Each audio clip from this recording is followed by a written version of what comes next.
So I have some extremely interesting things. Since I did my last show last week, I believe it was Thursday, I was provided with some explanations and links to some documents and evidence that pieces a lot of this biolab stuff together.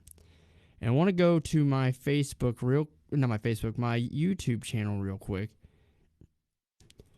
and read a comment that was posted to me by a YouTube account that had just subscribed to my channel. Extremely interesting, and I went and I searched through all of the information that they provided. So let me find it here.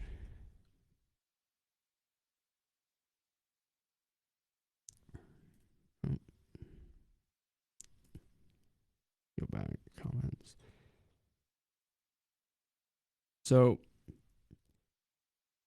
the comment, it says, here's some information for you. Richard Luger Public Health Research Center is a central part of the National Center for Disease Control Public Health in the Republic of Georgia. This public health research center was constructed with funds from the U.S. government within the framework of the Cooperative Biological Engagement Program, CBEP. For more than a decade, CBEP has been an integral part of the Nunn-Luger Cooperative Threat Reduction Program. The Veterinary Laboratory Support Station in Manueli.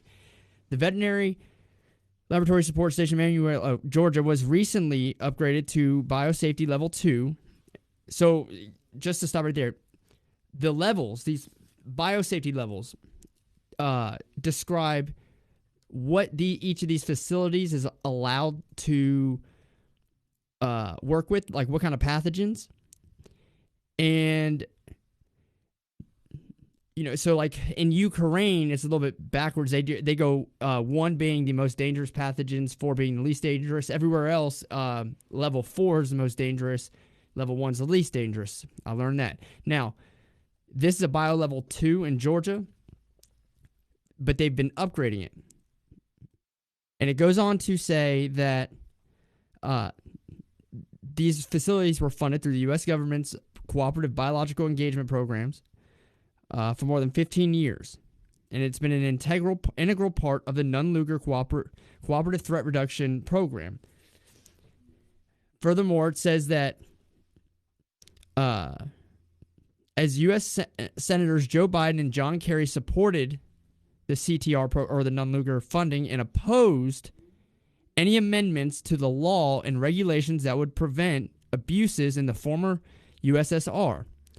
It is because of their opposition to stopping these programs that we face some of the messes of today. The CTR, which is Cooperative Threat Reduction Program, was an initiative housed within the Defense Threat Reduction Agency. The CTR program is better known as the Nunn-Luger Act, really the Soviet Nuclear Threat Reduction Act of 1991, which was authored and conspired by Senators Sam Nunn and Richard Luger. Then, in 2007, and I have the bill here,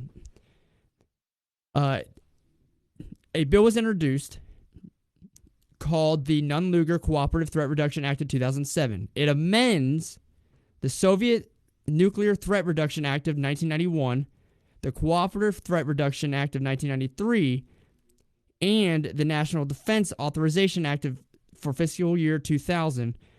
It also amends a lot of the restrictions in the Freedom Support Act that came out in 1992.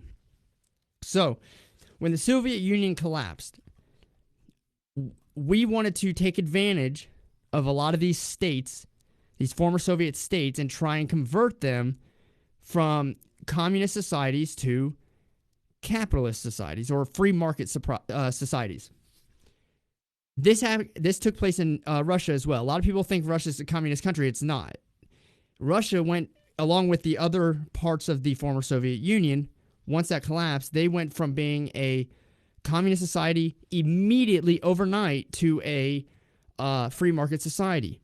What that allowed, though, is a lot of these billionaire oligarchs to come in and implement private businesses, but it took advantage of the private sector, and it immediately created a substantial economic gap between them and everybody else in the country.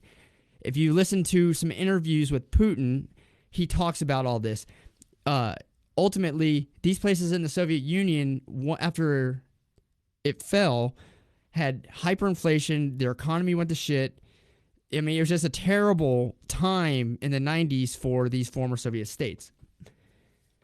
What that Freedom Support Act wanted to do, basically the general idea is the United States was going to provide support to these states as long as they followed certain restrictions. One of the goals was to eliminate all of the weapons of mass destruction in their nuclear arsenal. Also, it wanted to eliminate a lot of the bioweapons that they had been working with during the Soviet era. The United States also wanted to promote a private sector, and it opened up the opportunity for U.S. businesses to start doing business with former Soviet states, as long as these former Soviet states abided by the restrictions. So, as in 1992, these places like Georgia, Ukraine, and some of these, even the NATO members there, got an influx of U.S. businesses into their countries. This is important because we start to see where maybe some of these politicians could have taken advantage of something like this. Now, one of the other goals was they wanted to provide stability economically and militarily in the region. So that freedom support bill wasn't a bad idea. It was a very good idea, actually, because they restricted it. In 2007, which is after, so I've gone over this. Let me pull it back up here, though. Last week, someone on the show, Goose, pointed me in the direction of this weapons proliferation agreement signed by President Obama, or not President, he was then Senator Obama and Senator Lugar, that basically agreed to Ukraine and the United States having a cooperative effort with these biolabs.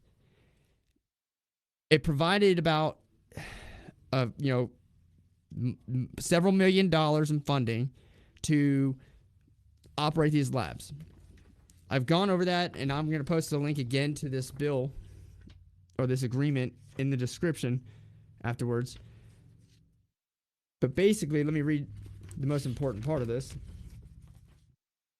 It says, in order to support the joint efforts of the parties to prevent the proliferation of dangerous pathogens and related expertise and to minimize potential biological threats, the Ministry of Health of Ukraine shall transfer the U.S. Department of Defense requested copies of dangerous pathogen strains collected in Ukraine for cooperative biological research in decentralized laboratories in Ukraine and U.S. Department of Defense designated laboratories in the United States for prophylactic, protective, or other peaceful purposes. Details of such plans developed in accordance with paragraph 7, article 4 of this agreement, or in an implementing arrangement in accordance with article 6 of this agreement, the Ministry of Health of Ukraine shall share with the U.S. Department of Defense data generated by the Infectious Disease Surveillance Network of the Ministry of Health of Ukraine, or its designated agents, in order for the parties to better detect, diagnose, and monitor disease outbreaks in Ukraine. So they operate these facilities. Now, our government has denied having any hand in in all of this. So someone just says, he said, I destroyed chemical weapons from 1940s, 1950s for 7 years. I did that GBVX and HD. So you're saying you were actually there and helped destroy those forgotten times. That'd be pretty interesting. And if that's true, you're more than welcome to call in. Now, that was 2005, though, that agreement was signed. In 2007, they brought up another bill called formerly known as the Nunn-Luger Act of 2007. Cooperative Threat Reduction Act of 2007, sorry. In this, there's a section, and it says, it's section 4 of this bill. Cooperative threat reduction programs defined in this act means programs and activities specified in one of these sections of National Defense Authorization Act. And then it says section 5, repeal of restrictions. It says the Soviet Nuclear Threat Reduction Act of 1991 of the Soviet Nuclear Threat Reduction Act of 1991 is repealed. The Cooperative Threat Reduction Act of 1993, Section 1203 of the Cooperative Threat Reduction Act of 1993 is repealed. Russian chemical weapons destruction facilities, Section 1305 of the National Defense Authorization Act for fiscal year 2000 is repealed. Inapplicability of other restrictions, Section 502 of the Freedom for Russia and Emerging Eurasian Democracies and Open Markets Open Market Support Act of 1992, which is the one I just talked about, shall not apply to any cooperative threat reduction program. So, when I first started talking, I talked about the Freedom Support Act of 1992 that was passed, and it made these Soviet countries, these former Soviet states, abide by certain restrictions. What this bill in 2007 did was it repealed those restrictions, and it allowed the government to now fund activities at these biological weapons plants. So the fact that these biolabs, they do exist, 100%. I want to go back to the comment, though, on the YouTube channel, because they brought up some extremely great points here. The Georgian Project GG21 has been funded by the DTRA, which is the Department of Threat Reductions Act, American military scientists from a special U.S. Army unit codenamed USA MRU-G, who operate in the Luger Center.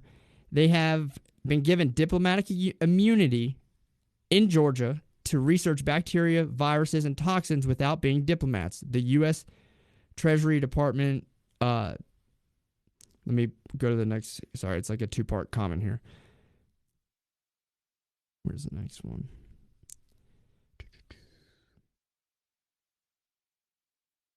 Here. Now, where it ties into the Bidens, this is where it gets really interesting. So, it says that 3 private American companies work at the U.S. Biolaboratory in is it Billesley, which is the place in Georgia, which is CH2M Hill, Battelle, and Metabiota, which is a big one. In addition to the Pentagon, these private contractors perform biological research for the CIA and various other government agencies. CH2M Hill has been awarded $341.5 million. Metabiota. Rosemont Seneca provided capital in Metabiota, as noted on the firm's website back in 2014. It is listed as, quote, our team's investments on the Rosemont Seneca webpage. If you guys remember what Rosemont Seneca was, Rosemont Seneca was founded by Devon Archer, who is now in jail for securities fraud. Devon Archer was Hunter Biden's business associate. He also served on the board of Burisma with Hunter Biden. So Devon Archer and Rosemont Seneca funded Metabiota and their workings at these biolabs in Ukraine. Okay? I believe Devon Archer is also the person that Trump wanted Zelensky and the Ukrainian government to investigate, which led ultimately to the impeachment of Donald Trump the first time. Now you guys see where this is coming together. So, go back to this comment here. It says, Hunter's firm, Rosemont Seneca, invested in Metabiota and provided evidence of this from the Wayback Machine. We also know that Metabiota received contracts from Black & Veatch, which was involved in contracts in Ukraine to build facilities that were working with pathogens. The CEO of Metabiota has a unique history. I have to go look that up. These U.S. biolaboratories are funded by the Defense Threat Reduction Agency under a $2.1 billion military program. Cooperative Biological Engagement Program, CBEP, and are located in former Soviet Union countries such as Georgia and Ukraine, in the Middle East, Southeast Asia, and Africa. The Veterinary Laboratory Support Station in Manueli, Georgia, was recently upgraded to Biosafety Level 2 through the U.S. government's Cooperative Biological Engagement Program. For more than 15 years, CBEP has been an integral part of the Nunn-Luger Cooperative Threat Reduction Program. So, the reason why I read that, now I recently got access to go check out all of the government contracts that are inactive and have been given out in the past, and I can see all the new ones. It doesn't matter what it's for, military, everything. So I've been looking and digging through and trying to find if there are any contracts related to some of these biolabs. What I found is that after that person commented, they were 100% right, and there are contracts, or there's a contract given to the biolabs in Georgia, and these are still operational, okay, and everything they just said was true. I also found another contract. This contract was published on July 28th, 2021, just this past year. Now, that's after Putin had sent demand requests to the Biden administration and had already started to mobilize soldiers towards Ukraine. And the Biden administration ignored it. Now, this contract says they're awarding just over $3.6 million to someone. It says the justification rationale. The use of the established contractor greatly reduces cost and the risk to the government. So it's going to save the government money, but the risk to the government means they are willing to hire an NGO, a non-government organization, to take any liability off of the government, the U.S. government, and any involvement that they may have with this business partition outside of funding. The time required to award a new contract or CTRIC task order risk the government of Ukraine operationalizing the laboratories without DTRA approval and safety validation or deterioration of critical equipment DTRA purchased and provided from disuse.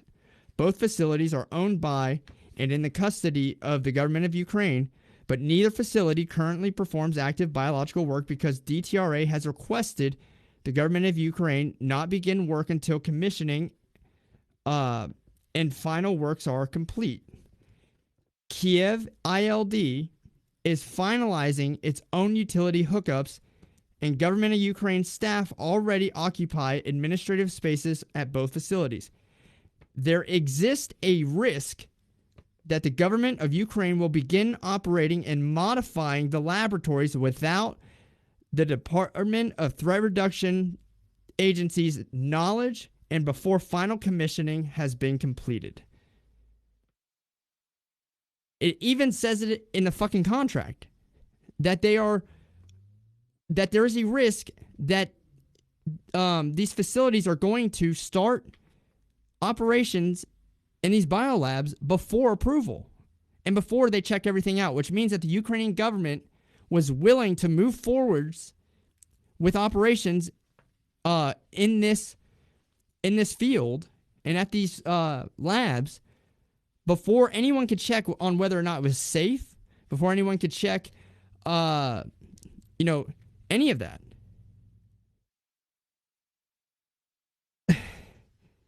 I mean, they just told on themselves in here. It says the facility's continued disuse risk deterioration of critical systems and potential equipment theft or damage. The government does not expect to receive a better price by competing this effort amongst other they typed that word CTRIC contractors. The use of the established contractor eliminates the need for integration costs and project management office expenses associated with establishing a new office and project management team. There are always delays caused COVID. Okay, so they're saying because of COVID. In this contract as well, CH2M has completed an assessment of both facilities and is aware of remaining work required. CH2M's current scope includes precisely the type of work required but originally planned for other sites. CH2M was one of the companies that operates these facilities and also one of the companies that can be traced back to dealings with Seneca Rosemont. I think I said that right. Rosemont Seneca, I believe is whatever it is. The fucking Hunter Biden company there. It also says that all this contract is just a continuation of work that this type of work is a logical extension of work that CH2M is already prepared to do at other sites in Ukraine. So I'll provide links to all this information. But it's amazing to say the least as far as how many of these facilities there are. There was a writing by the National Academies of Sciences, Engineering, and Medicine. And I'll post this as well. They have a whole book and it tells you all the facilities that are in all the different countries, so you can go see what Turkey has, what Georgia has, all these different countries and their biolab facilities. In Ukraine, it says there are over 4,000 registered microbiological laboratories, but only 2 of them have a permit to work with microorganisms of the first pathogenic group, which I guess is the deadliest. So I'm not going to read through this, but it gives a lot of information on the exact type of facilities that are in this region. It also connects the U.S. Department of Defense and their agreements with the Ministry of Health in Ukraine. So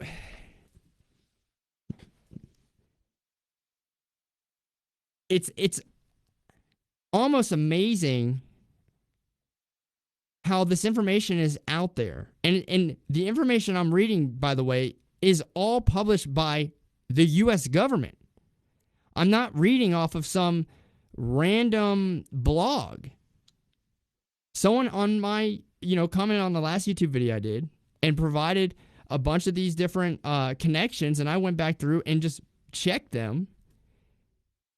And it's eye-opening because, are we doing this kind of research? Absolutely, 100%. We're doing the gain-of-function research. We are doing, probably making biological weapons. And I was talking to someone the other day, for anyone to deny the fact that we are involved in making biological weapons is pretty naive to me. Because we are wide open about our efforts to combat bioweapons, which means how do you combat something that doesn't exist? Because bioweapons are created, therefore the means to defeat the bioweapons also have to be created. That's why gain of function comes into play. Why would they need to give a virus the ability to transform or mutate unless they were trying to figure out how to stop it and how said virus would impact society and how they could stop that? So all this stuff is real. The contract in July 28th of last year is basically asking someone to go and clean up these facilities because they're worried that the Ukrainian government is going to start operating these facilities with no oversight. So, and exactly how John said, he said, you can't make an antidote without the poison first. Think about this concept. Anti-venom.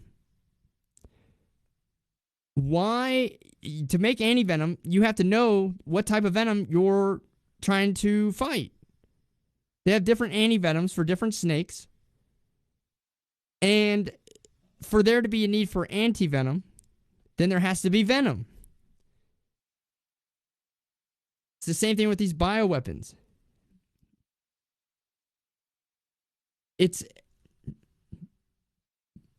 But beyond the fact that these exist, it's not even the fact that they exist, because this is everywhere. It's not just us doing this. And I don't know, what Putin is worried about with the bioweapons. I believe it could be worried that, there was a risk of these facilities starting to operate without any oversight, and he saw that as a risk to, the security of his country, which is just right next door, especially after the Wuhan lab theory turns out to be pretty credible. And we saw what COVID caused around the world. The other thing, though, that's interesting is there seems to be direct evidence linking the Biden administration, multiple senators that put legislation in place to repeal past restrictions and allow us to do business in the country, and Hunter Biden and his investments in these labs. Here's the other thing, too. Does anyone know what Nord Stream 2 was going to do? Like what the reasoning behind that was? Nord Stream 2 bypasses, it goes from Russia to Germany directly in the ocean or the sea. It doesn't go through any other country. Currently, around 40% of European oil and gas goes through Ukraine, and Ukraine charges a transit fee. So a substantial source of revenue for Ukraine comes from Russia moving oil and gas through Ukraine to export it to the other European countries. Nord Stream 2 was going to cut that out. What is Burisma? Burisma is an energy company in Ukraine. And I'm still checking into this, but I guarantee you that Burisma has substantial dealings that benefit from those transit fees coming out of Russia. If you have Nord Stream 2 and you get rid of those transit fees, then what happens with Burisma? How much money do they lose? We know that Hunter Biden served on the board of Burisma.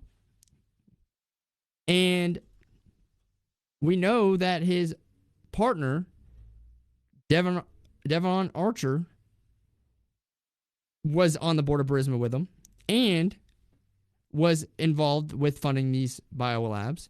So there's more than one connection here that plays a big conflict of interest in this whole conflict with our government. And hopefully I can, on the next show, I will really clear this up and clarify it. But I'm also going to, in the descriptions, put all the links to all the stuff I'm reading and the stuff that I haven't read, because I have more PDFs here, to show you guys what's going on.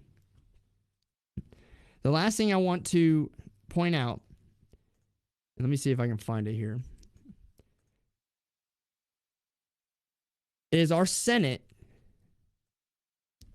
put together a report. And in this report, it talks about the conflict of interest and violations of the Biden administration, or not Biden administration, the Obama administration, and Burisma, and all of those dealings. And so John asks, so is Russia at war with Ukraine to fish out Hunter and his dad's involvement? I don't think that's the whole purpose, though. John, I think that the NATO thing is the main cause. All right? Ukraine joining NATO proposed a huge national security threat to Russia. That's the primary deal. I think there are several secondary objectives here, and potentially one of those is some kind of leverage over the Biden administration. If you listen to some interviews with Putin, I suggest everyone should go listen to the Oliver Stone. It's the Putin Interviews is the title of it. Done by Oliver Stone. It's a 4-part series. They're each about an hour. It's on YouTube. And they kind of talk about this stuff. And, Putin goes into some economic stuff that makes a lot of sense, but kind of plays into all of this as well. And what I have pieced together is when the United States in 1992 opened up a path for private U.S. businesses to go over to Ukraine and start operating, especially in an environment that was like the Wild West of capitalism. We went from communism to capitalist overnight, and these businesses could go over there from the U.S. and start taking advantage of this system. I think that a lot of our congressional members saw this as an opportunity to make money, because if you go look at some of their family members, like Pelosi, I believe someone in her family has dealings over there. The Hunter Biden, and there's several others that are all connected to this. So I think that from the United States side, when our government is looking at this, the reason why they're freaking out about Ukraine isn't because of how many people are getting killed. It's not because they care about Ukraine being a sovereign entity. They only care about that because it protects their interest in Ukraine. If Ukraine becomes a part of Russia, they will not, that gives Russia leverage to completely cancel out any U.S. business dealings in Ukraine, or at least have a substantial control over it, because now they're under Russian law. Ever since the 90s or the early 2000s, the U.S. and Russia have been competing in physically trying to install governments that, benefit themselves. Like, let's say Yanukovych was a Russian favoring prime minister in Ukraine or president in Ukraine.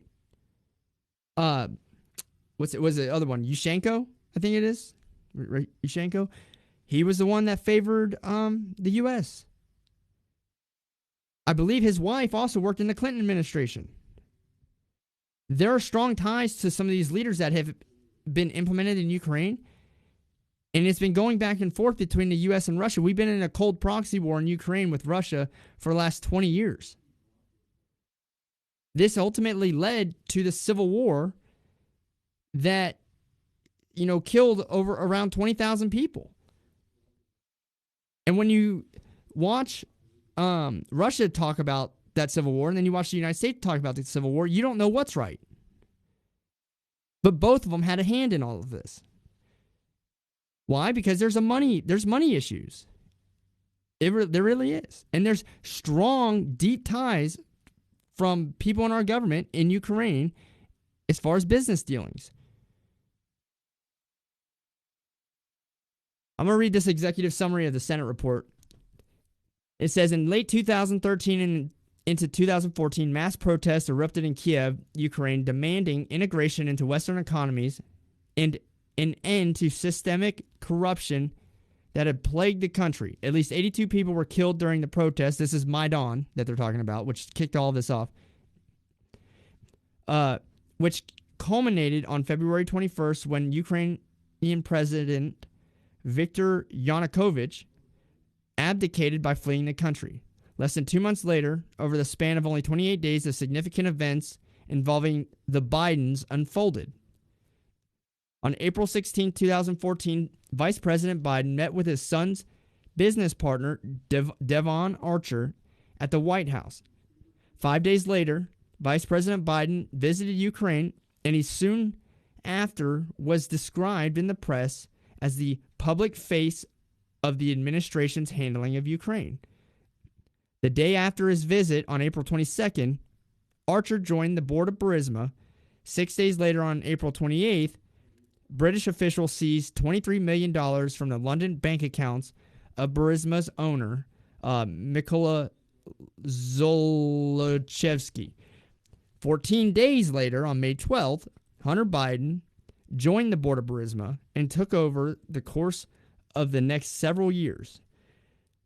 Hunter Biden and Devon Archer were paid millions of dollars from a corrupt Ukrainian oligarch for their participation on the board. The 2014 protest in Kiev came to be known as the Revolution of Dignity, a revolution against corruption in Ukraine. Following that revolution, Ukrainian political figures were desperate for U.S. support. Zlochevsky would have made sure relevant Ukrainian officials were well aware of Hunter's appointment to Burisma's board as leverage. Hunter Biden's position on the board created an immediate potential conflict of interest that would prove to be problematic for both U.S.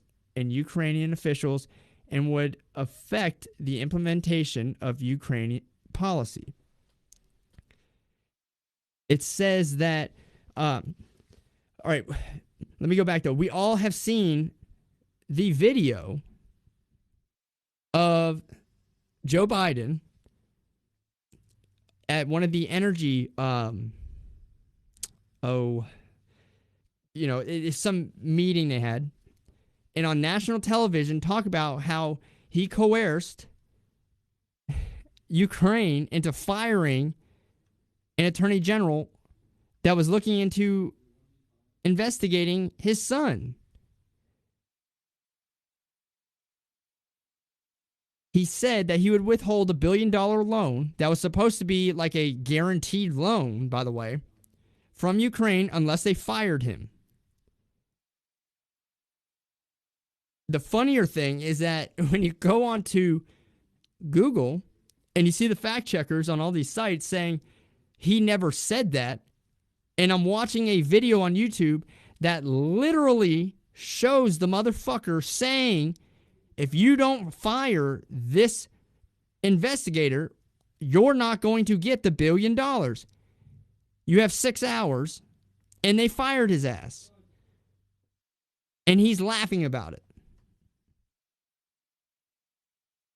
How can it be legal for us to go in there and say, we are basically going to give you or not give you money unless you make changes to your government? How the fuck does that work? And then all of a sudden your son is on the board of these businesses that are under investigation. The rest of the statement says, the chairman's investigation into potential conflicts of interest began in August 2019 with Chairman Grassley's letter to the Department of Treasury regarding potential conflicts of interest with respect to Obama administration policy relating to the Hennigs transaction.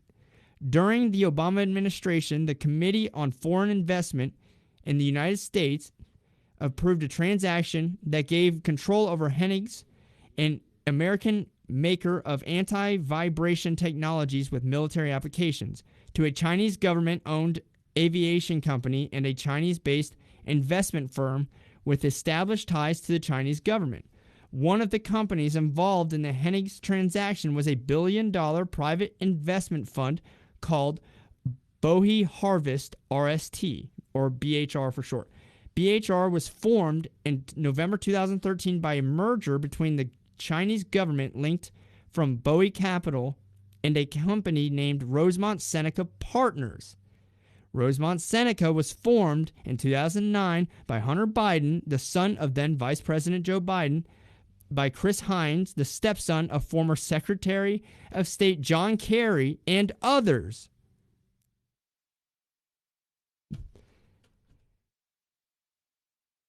It says access to relevant documents and testimony have been previously hampered by criminal investigations, impeachment proceedings, COVID-19, and several instances of obstructive behavior. Accordingly, this investigation has taken longer than it should have. The chairman's efforts have always been driven by our belief that the public has the right to know about wrongdoing and conflicts of interest occurring within government, and especially those conflicts brought about by the actions of government officials. This is a good government oversight investigation that relies on documents and testimony from U.S. agencies and officials, not a Russian disinformation campaign, as our Democratic colleagues have falsely stated. Key findings in all of this. In early 2015, the former acting deputy chief of mission at the U.S. Embassy in Kiev, Ukraine, George Kent, raised concerns to officials in Vice President Joe Biden's office about perception of a conflict of interest with respect to Hunter Biden's role on Burisma's board. Kent's concerns went unaddressed, and in September 2016, he emphasized in an email to his colleagues, quote, furthermore, the presence of Hunter Biden on the Burisma board was very awkward for all U.S. officials pushing an anti-corruption agenda in Ukraine. The next finding. In October 2015, senior state development officials Amos Hochstein raised concerns with Vice President Biden as well as with Hunter Biden that Hunter Biden's position on Burisma's board enabled Russian disinformation efforts and risked undermining U.S. policy in Ukraine. Although Kent believed that Hunter Biden's role on Burisma's board was awkward for all U.S. officials pushing an anti-corruption agenda in Ukraine, the committees are only aware of two individuals, Kent and former U.S. Special Envoy and Coordinator for International Energy Affairs, Amos Hochstein, who raised concerns to Vice President Joe Biden or his staff. It says that the awkwardness for Obama administration officials continued well past his presidency. Former Secretary of State John Kerry had knowledge of Hunter Biden's role on Burisma's board, but when asked about it at a town hall meeting in New Hampshire, Kerry falsely said, I had no knowledge about any of that. None. No evidence to the contrary is detailed in section 4 or 5. Now, Kerry said he had no evidence, but his stepson helped found the fucking company that provided funding to these biolabs in Ukraine.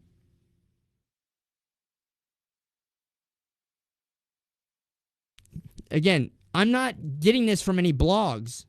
Now, I have seen articles written by pretty much all small independent news places or blogs that tell this story. But I wanted to read it from directly government PDF forms and research, okay? Because whether it's right or wrong, you can blame it on the government then for posting it. Now, recently on the state the Department of State website, they claim that they have no control and no dealings in any biolab in Ukraine, and that it is an outright, quote, outright lie that the Russian media is putting out about this. It's not an outright lie. Because the exact documents, a lot of them I'm reading, came from that same fucking website on the Department of State website. This, by the way, this Senate report I'm reading, came from the Department of State website. I'm going to keep going through these key findings and then I'll turn away. But it says that former Assistant Secretary of State for European and Eurasian Affairs, Victoria Nuland, testified that confronting oligarchs would send an anti-corruption message in Ukraine. Kent told the committees that Zlochevsky, I can't figure out how to say that, was an odious oligarch. However, in December 2015, instead of following U.S. objectives of confronting oligarchs, Vice President Biden's staff advised him to avoid commenting on Zlochevsky and recommended he say, "I'm not going to get into naming names or accusing individuals." This also says that Hunter Biden was serving on Burisma's board, supposedly consulting on corporate governance and transparency, when Zlochevsky's allegedly paid a $7 million bribe to officials serving under Ukraine's prosecutor general, Vitaly Yarema, to quote, shut the case against Zlochevsky. Kent testified that this bribe occurred in December 2014, 7 months after Hunter joined Burisma's board. And after learning about it, he and the resident legal advisor reported this allegation to the FBI. So,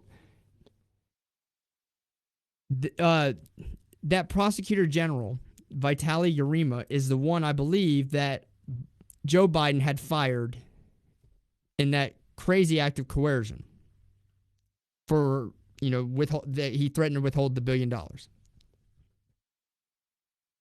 says Hunter Biden was a U.S. Secret Service protectee from January 29th, 2009 to July 8th, 2014. A day before his last trip as a protectee, Time published an article describing Burisma's ramped-up lobbying efforts to U.S. officials and Hunter's involvement in Burisma's board.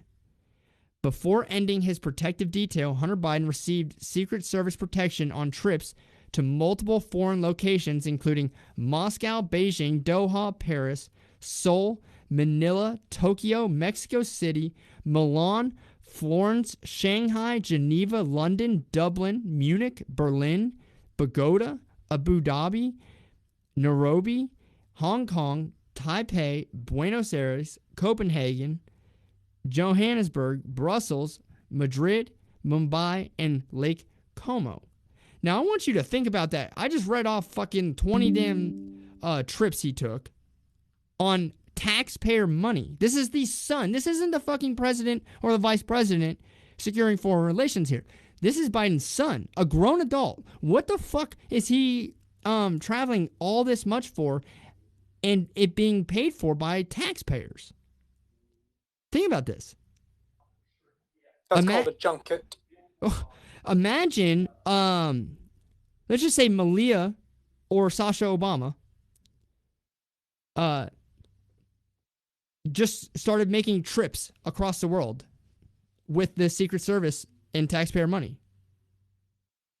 And I'm saying them because they're younger, right? They're, and while they were in the White House, they didn't have like business dealings. They were in school. So imagine, they just started taking trips around the world while they were in college or in high school.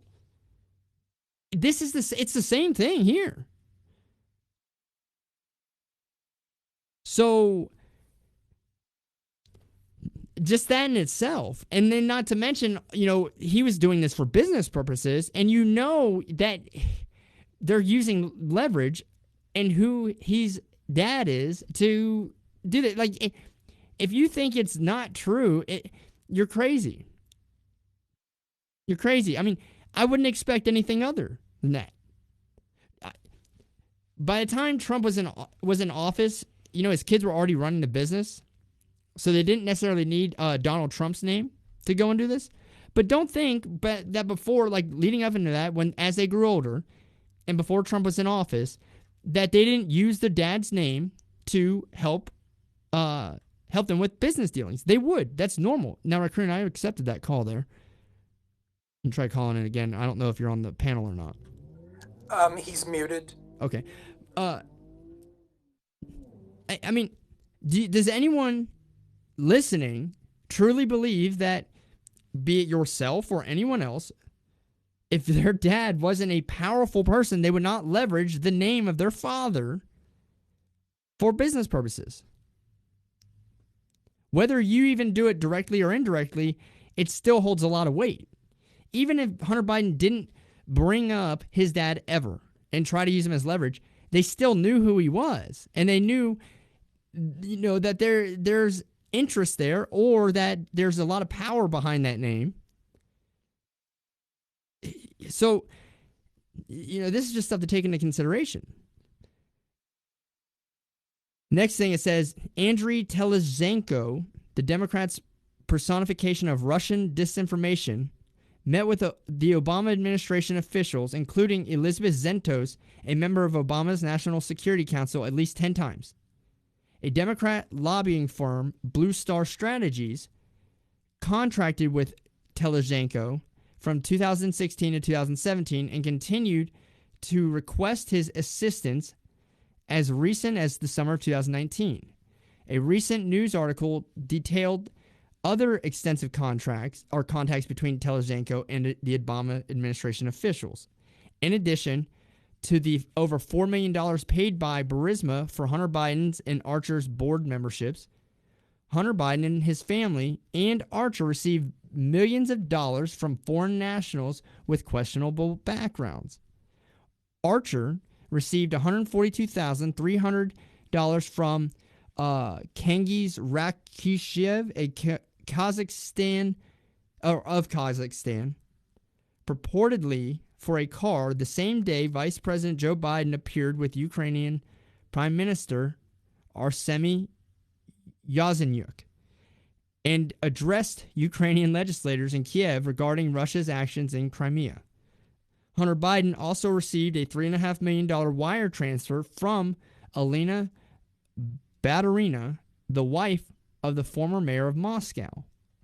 Hunter Biden opened a bank account with Gongwang Dong, that's a funny name, Gongwang Dong, to fund a $100,000 global spending spree with James Biden and Sarah Biden. Hunter Biden had business associations with Ye Jianming, Gongwang Dong, and other Chinese nationals linked to the communist government and the People's Liberation Army. These associations resulted in millions of dollars in cash flow. Hunter Biden paid non-resident women who were nationals of Russia or other Eastern European countries and who appear to be linked to an Eastern European prostitution or human trafficking ring. So someone on Facebook talked about the human trafficking going on in Ukraine. Well, looks like here's your connection. This is, it's why Look, guys, this is a literal report. And I'm not even, that's the second page of this. There's like, gosh, 100 pages of this going into detail. And it wasn't fucking investigated and nothing was done. It's a legitimate government report.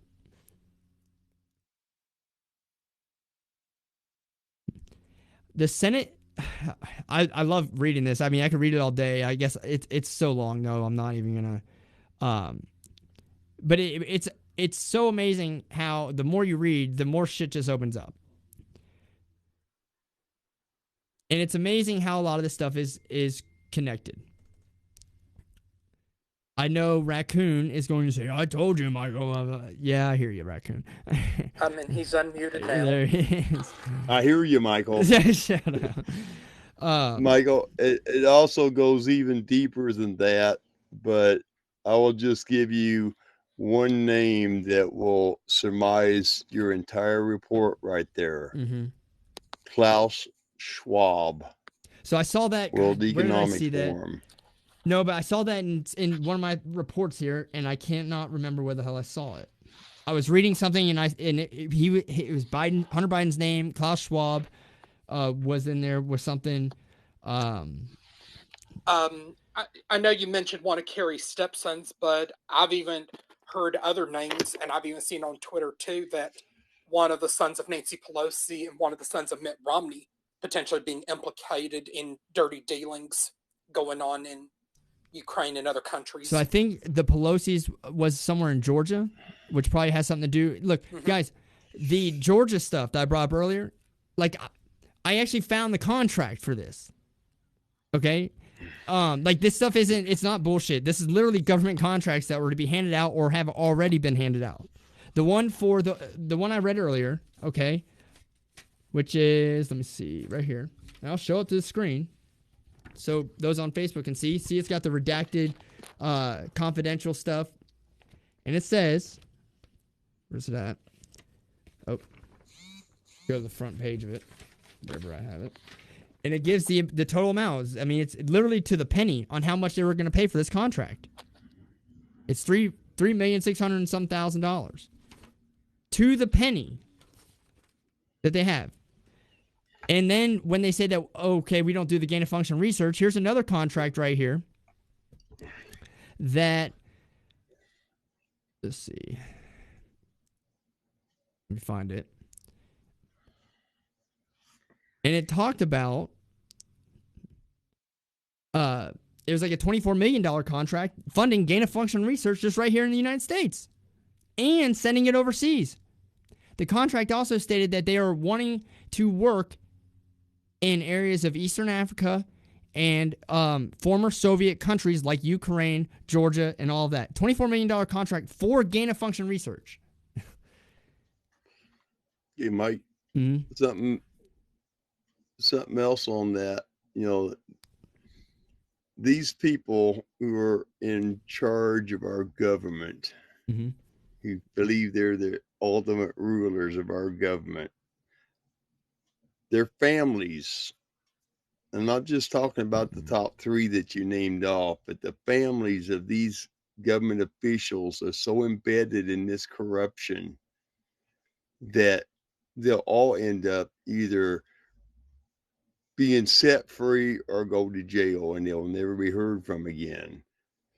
But when you look at it, you look at the different things that Biden's been shown in China when Hunter was over in China and got him to meet up with one of their people. And he paid him how many billions, you know? And that doesn't stop there. India, goddamn, Iran, Saudi Arabia, all them people are implicated because they're all being controlled by the controlling families.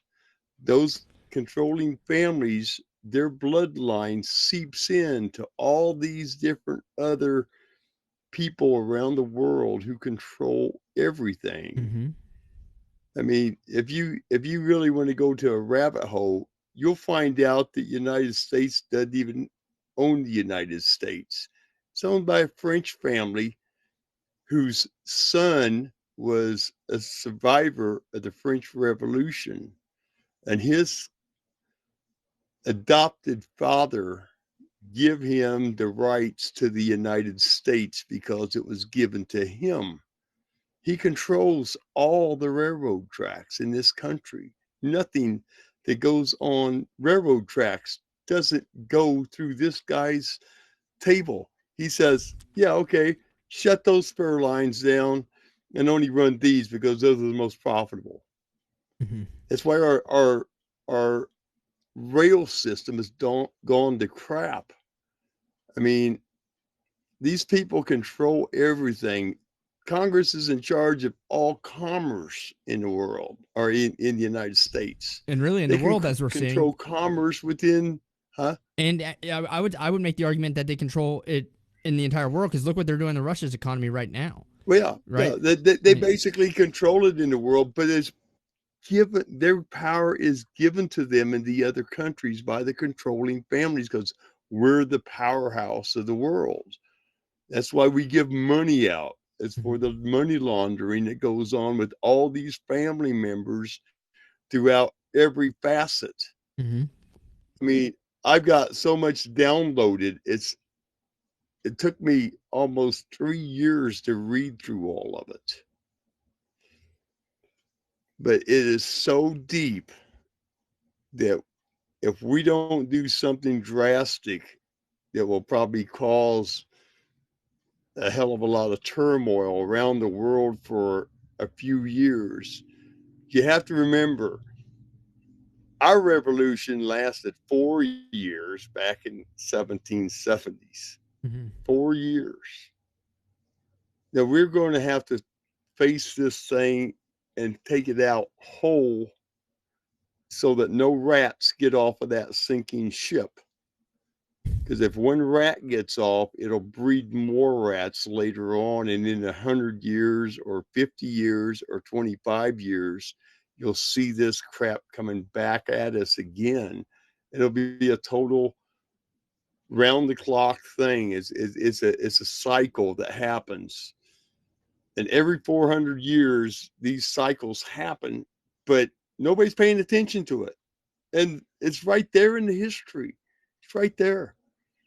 We had a revival after the Dark Ages called the Renaissance. Mm-hmm. People started getting out and exploring the world, finding new lands, building up their economies. And we're at that 400-year precipice right now. We've been in it for the last 25 years. And we're slowly sinking back into the Dark Ages. And people don't realize that. They think, well, here in America, they think, well, I got everything I need and I'll buy whatever I need. But when the money is gone and these people shut it down and say you'll have to have the bit currency that we control so they can shut everything off whenever they want to, we go back through them Dark Ages. Mm-hmm. One guy said it really good. Hard times, strength is built in hard times, Mm-hmm. and those strong people build up to good times. And then when the hard times come again, we have already filtered in the weakness Mm-hmm. of humanity. And we're at that weakness point now. Nobody wants to do anything. Everybody wants to play along and get along.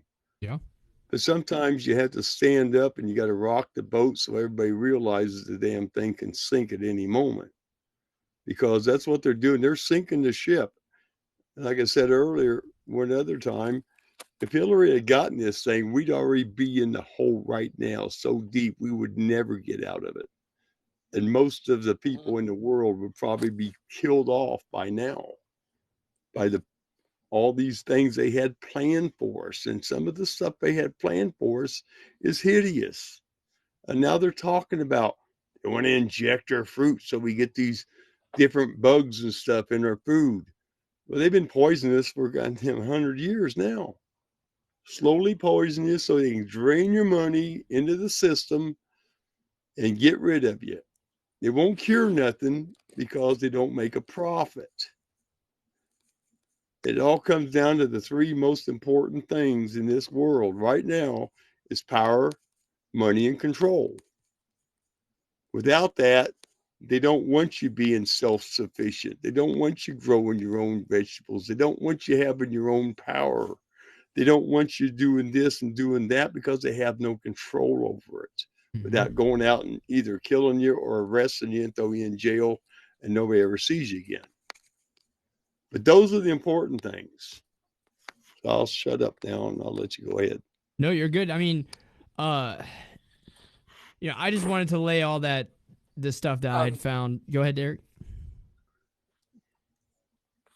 Well, and I know, like, like some other stories that have been breaking in the past few days, including like over the weekend, like we even had a bombing of one of our U.S. embassies or consulates over in Iraq perpetrated by Iran. But do you hear them talking about that on the news? No. And of course, Saudi Arabia carried out a mass execution of 81 individuals. And are you seeing any news coverage of that? No. None, if not very little. You know what's because aggravating? I think they're more focused. It doesn't affect the agenda. Yeah. So you know what's aggravating about the Iran thing is we now know that those missiles came out of Iran.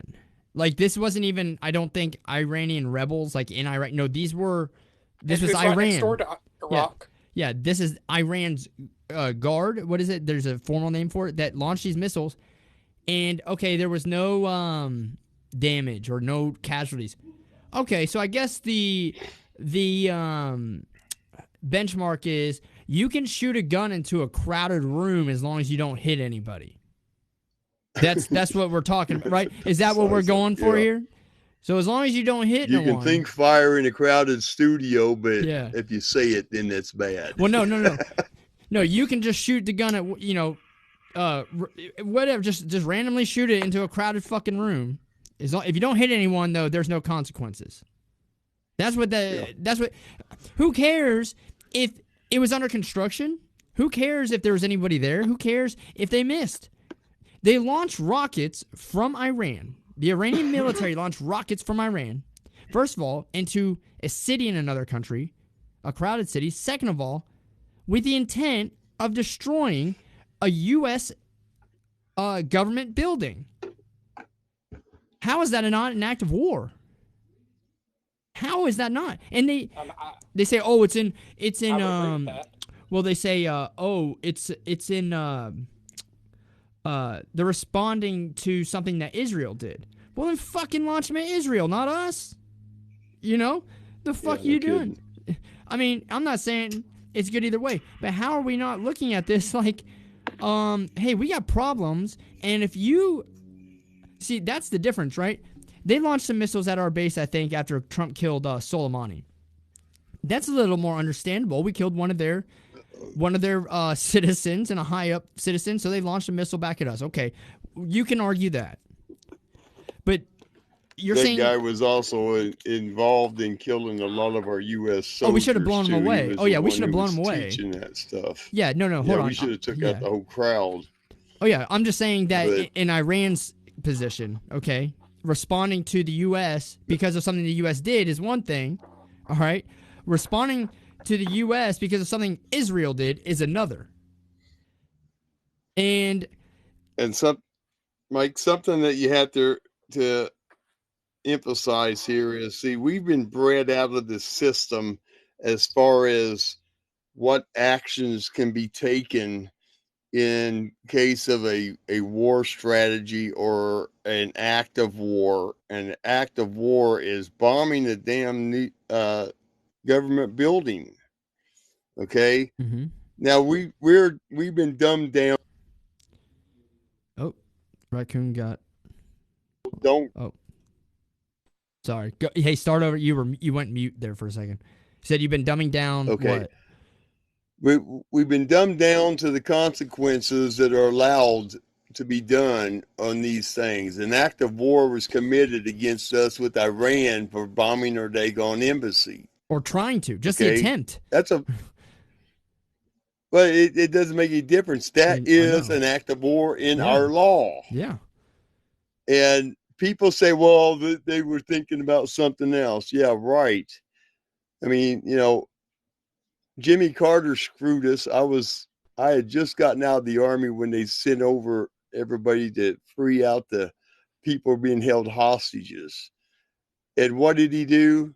He called it off. He said, "Oh, we ain't going to do it this time, guys. Get back on the plane and go back home." And they had a big wreck out there. They killed a bunch of guys.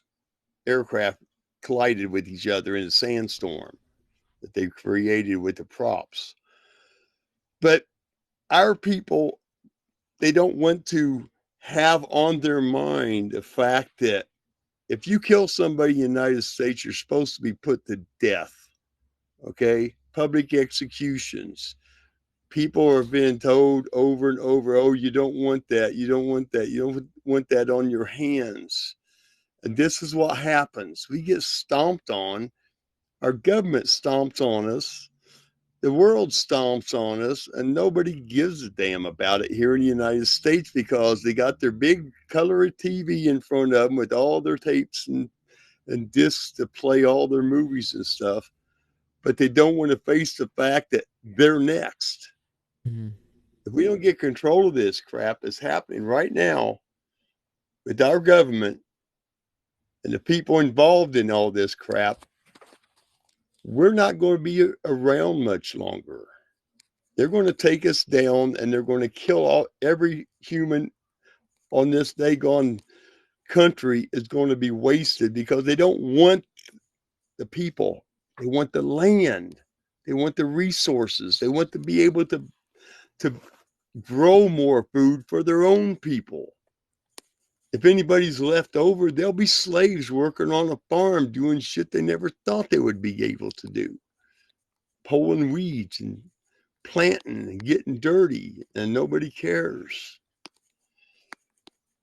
This is a full-fledged war against us right now. Mm-hmm. And our leaders are saying, oh, don't worry about it. We're not going to get involved in this. We're not going to do that. We ought to do this. We ought to do that. And everything is against the entire outlook of the America. America has a set culture that we have to abide by, except for the people who are in power who says laws for thee, but not for me. And we have to get rid of that crap. We got to get all them rats and sink them with the ship, or else we're going to be right back at it. Our grandkids will have to fight it. And they'll have to fight for their lives, and hopefully they'll have an idea of what they're fighting for and how to fight. Mm-hmm.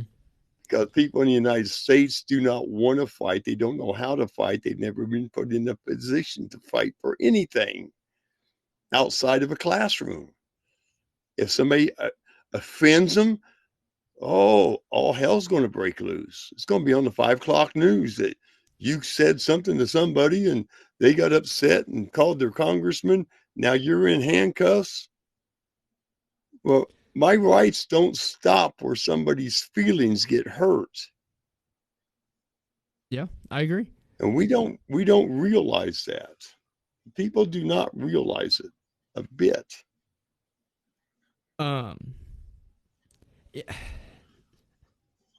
You know, I think that the U.S. should always maintain the stance to other countries. If you so much as, especially after what happened in, damn it, what was the embassy in Africa that Clinton let those people die? That was in Libya, right? I know it was in Libya, Benghazi. Benghazi, yeah. Especially after Benghazi, or other incidences. That was 10 years ago, September 11th. Yeah, or other incidences that have happened at our embassies. Okay, if a U.S. official is harmed, we need to tell them that is an act of war. If you harm a fucking hair on the head of one of them or a family member, it is over with. I don't want you to launch missiles at us. I don't want you to even think you can come near the embassy and start doing shit. And if something does happen and you weren't involved, like if it's a terror, especially in the Middle East, where it could be a terrorist group and not Iran, we are going to hold you accountable until you can prove that you had no involvement in it. So you have one or two options. You can either stop funding all the shit that they fund, especially in Iran, that leads to this stuff happening. Or you can actually do the opposite thing and make sure that you're suppressing these terrorist groups, that, instead of funding them, and doing everything in your power to make sure that our embassy stays safe in that region. The problem is, Mike, our leaders have gotten so weak. They're blackmailed and bribed and everything else to stay where they're at and not to do anything. And that's what they hated more than anything else about Trump. Trump wasn't a blackmailed, bribed leader. They couldn't bribe him with shit. Okay, what they ended up doing is they ended up just hitting him from all different angles with all kinds of lies and stuff, and people went along with it. They don't realize what happened, and they don't realize what he did for the country to make it back to where it was. He had the damn Afghanis scared to death. He said, if you harm one person in our military until this thing is over, we will take you out and bomb you into the Stone Age again. In 18 months, no one got killed. People say, oh, you can't say that. That's killing innocents. We don't hold any other public officials outside of our country liable for the decisions they make against our country. And that's where these people screwed up. Because sooner or later, we're going to get tired of it, hopefully sooner than later. And all this crap about sanctions, if Joe Biden was going to do any damn thing for the American people, tell him to turn the oil spigots back on and turn them jack pumps back on so they can pump the oil that's already been drilled for and sitting there. And quit giving the shit away to other countries. But that's just me.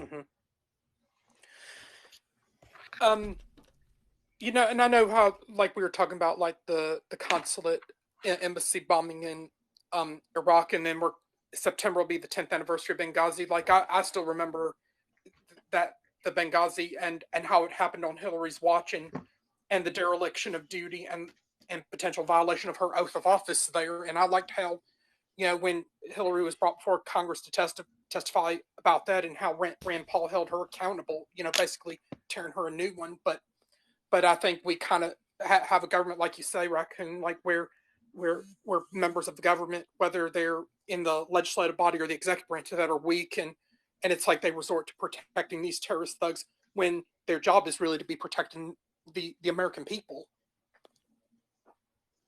Exactly. They're supposed to be guarding the American people and protecting them. But you have to also go back to the Constitution.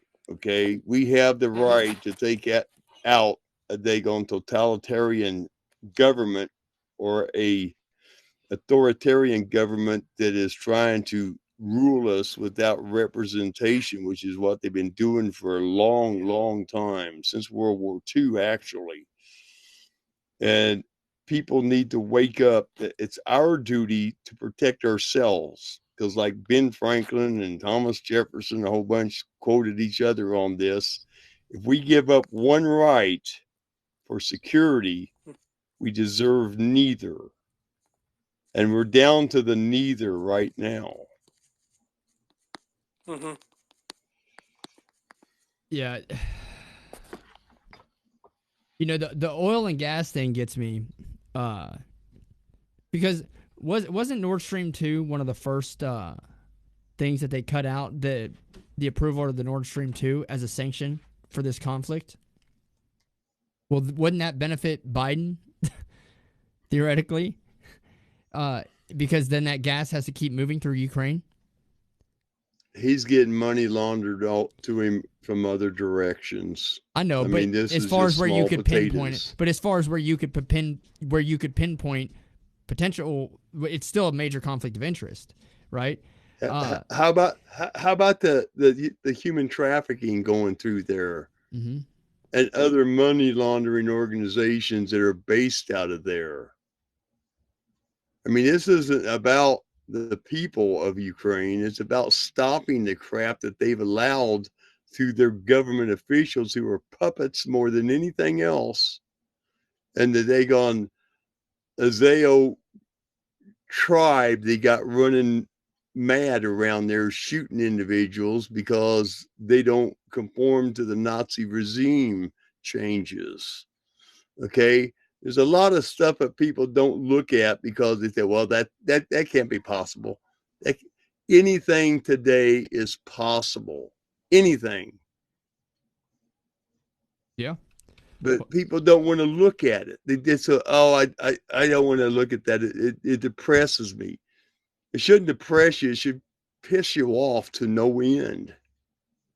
We shouldn't have a daggone truckers rally at DC. We should surround the damn thing with human beings and say no more. Lock them up. Because DC does not belong to the damn United States. DC is a separate country within our country that they allowed to be able to sit there by themselves. Yeah. No, I The agree. Rothschilds bought that damn thing after the Civil War. And it's been DC ever since. There is no Columbia, no District of Columbia in the United States. There's nowhere to attach it.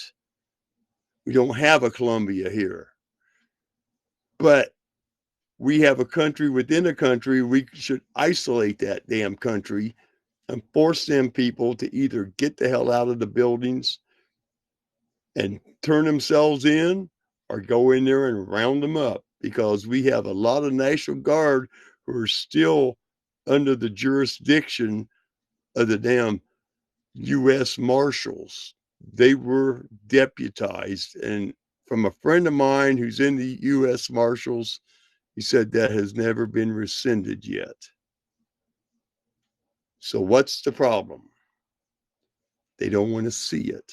Mm-hmm. They don't want to do it until they get the crooked people out of the way, force them into a corner, round them up, load them on trucks, and send them somewhere for tribunals.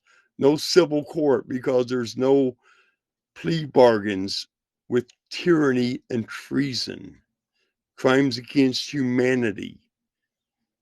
And that's just the top of it. Anybody and everybody is implicated is supposed to be tried for crimes against humanity and treason, abating the enemy, abating foreign countries over the dereliction of their duties to the American people. They're not rulers. They're damn government servants. They work for us because we pay them to give us the things that we need, not what they want to give away, which is billions and billions of dollars. I mean, you take into consideration 150 billion to Pakistan for Gender studies. transgender. Yeah. After they get the class, what do? They go to the nearest building and toss them off. They're not going to worry about that. Yeah. They don't go with that crap in their country. But here we have to do it because everybody says this is the right thing to do. 45 years ago, they treated transgenderism as freaking psychosis. It was treated as a psychosis. You're not thinking very good. We need to get you redoctrinated to what you really are.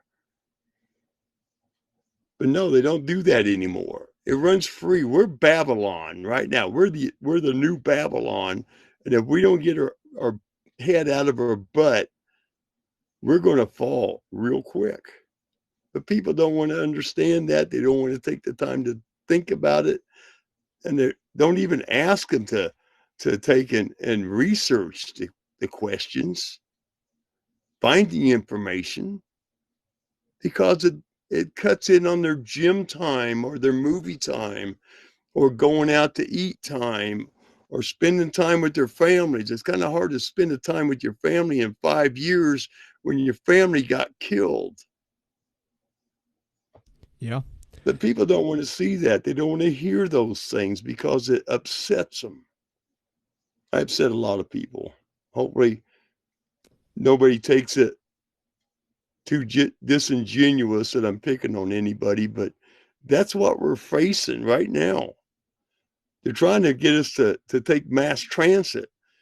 I can't take mass transit because we don't have mass transit where I'm at. We don't have any buses or taxi cabs. Yeah. But people in town, in the cities, are going to be stuck with mass transit because the gas prices in those cities and those states, because they jack up the taxes so heavy on them, they won't be able to drive. And their nice new cars will rust because they didn't fight for what is right for America. Because everything that fights for America helps all Americans. Mm-hmm. Look, here's the other thing, okay? I want to get back to the Biden deal. One of his first moves on his first day in office, he ends the building of the Keystone Pipeline. Now, the Keystone Pipeline was never operational, but he stops in his tracks. We're not building it. Do we have other ways to pump? Yeah. All the material is sitting there on the sites too, rusting away. Yeah. Well, what I'm getting at is, regardless of how much oil we pump, whatever, right? The fact that Biden, after all of this stuff that I just read out, the first thing he does is cut out what could potentially be some form of competition. Okay? And the fact that we had to sanction Russia because they supply so much of our allies that we pay to protect with their oil production, and the fact that our elected officials are profiting on businesses that are being done in Ukraine, a country like Ukraine, it makes you wonder, first of all, if Ukraine joined NATO, what would Russia's response economically be? Like, would they have taken action to undermine Ukraine and the money that they are receiving from these transit fees? Is that a reason why we didn't let them join NATO? Were we really worried about? There's a whole bunch. I mean, there's a lot of stuff, right? There's a lot of reasons that can be drawn other than the fact that we were worried about Russia's military response. That probably played into it too. But, we brought in other countries that were on the border of Ukraine, on the northern end. Yeah, Mike, but the thing of it is, see, there's so many violations going on in Ukraine at the time. They could not do it because the World Court says, hey, they're committing the Nuremberg violations and the Geneva Convention violations. They had freaking Nazis in their army over there. The head Nazi of the army is also the police commissioner for the damn country. They don't want that on the UN's docket or NATO's docket because they're supposed to have killed all them people off and gotten rid of them, even though we know a lot of them escaped. Mm-hmm. But the thing of it is they're in violation of all the things that we're supposed to hold dear about war and the humanity part of it. They were not supposed to be a separate country with all that crap in there. They should have been reabsorbed by Russia and let them figure it out and kill off who they didn't want. But instead, now it's like we need to kill off Russia because Ukraine is more important. It's only more important because of the corrupt crap that's going on there to the elite. That's what makes it good or bad. It's not about humanity one iota. It's about their money laundering and all the other crap they've got planned to go against humanity. And they're in violation. It's been shown, but nobody wants to believe it. I've got a link I would love to send you, Mike, that shows a real good one that came by through the UK. A reporter reported on this when he went to go visit a friend in Hollywood and found out what is going on and why their reporting is got such an abstract to it. And this thing, I mean, I had to read it twice. It's like, holy crap, they only do this in movies. Well, I mean, you know this stuff goes on. You just think that it wouldn't be so blatantly obvious and written about and reported on with there not be, for there not to be any consequences. Like that's what they don't care though, Mike. Point is they don't care. Their Operation Mockingbird is a real thing. It's been going on for 65 years. Mm-hmm. And it's if you tell a lie enough, people start to believe it.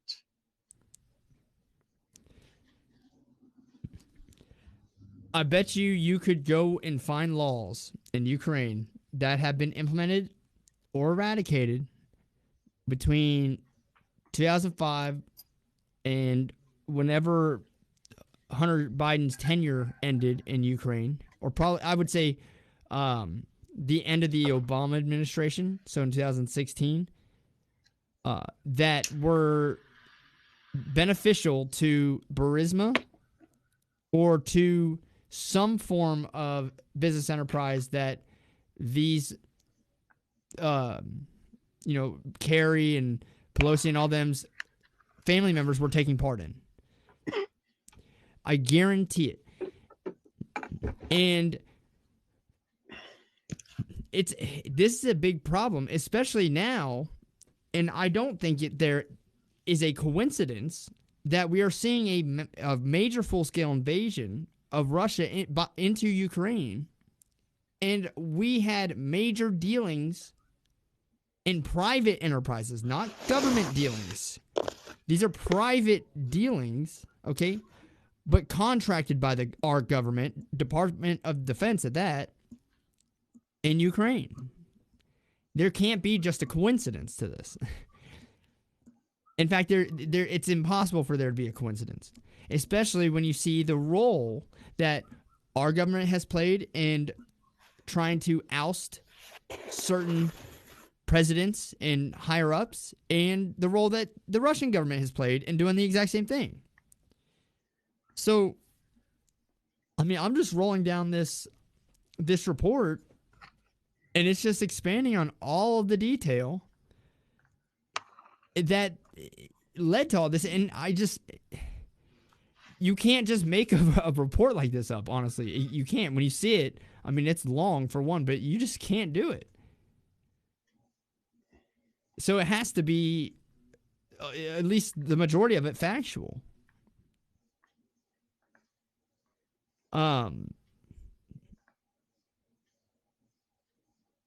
It's interesting to say the least. It really is. So I'm going to go ahead. I'm going to cut out the Facebook feed. I appreciate everyone on Facebook for listening. We'll be back on tomorrow. Same time, 6 Central. Hold on, Eric.